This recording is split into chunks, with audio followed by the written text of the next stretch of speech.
আসসালামু আলাইকুম রহমতুল্লাহ। আশা করি আপনারা সকলে ভালো আছেন। তো ক্যারিয়ার হেল্পলাইন চ্যানেলের পক্ষ থেকে আপনাদের সকলকে জানাই স্বাগতম।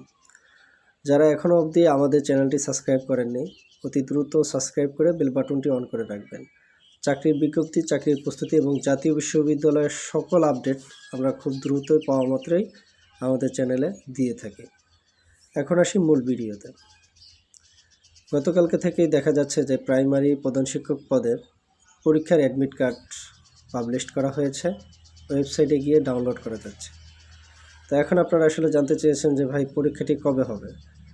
তো পিএসসি এখন অবধি কোনো প্রকার নোটিশ পাবলিশ করেনি যেখানে পরীক্ষার সময়সূচি উল্লেখ করা আছে। এই জন্য গতকালকে আমি আপনাদেরকে এই ব্যাপারে অবগত করিনি। আমি রাত্রে বেশ কিছু ব্যক্তিবর্গের সাথে কথা বলেছি যারা এই পরীক্ষা সংক্রান্ত বা এই ব্যাপারে সংশ্লিষ্ট তাদের সাথে।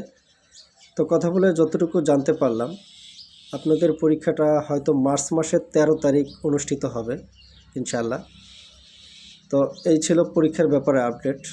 এখন পরীক্ষা যদি সামনে এগিয়ে নিয়ে আসা হয় কিংবা পরীক্ষা 13 তারিখ না হয়ে পিছিয়ে দেওয়া হয়, সেটাও ইনশাআল্লাহ আমরা আপনাদেরকে আমার চ্যানেলের মাধ্যমে জানিয়ে দেব। তো এই ছিল সম্ভাব্য আপডেট। তো এতক্ষণ পাশে থাকার জন্য ধন্যবাদ।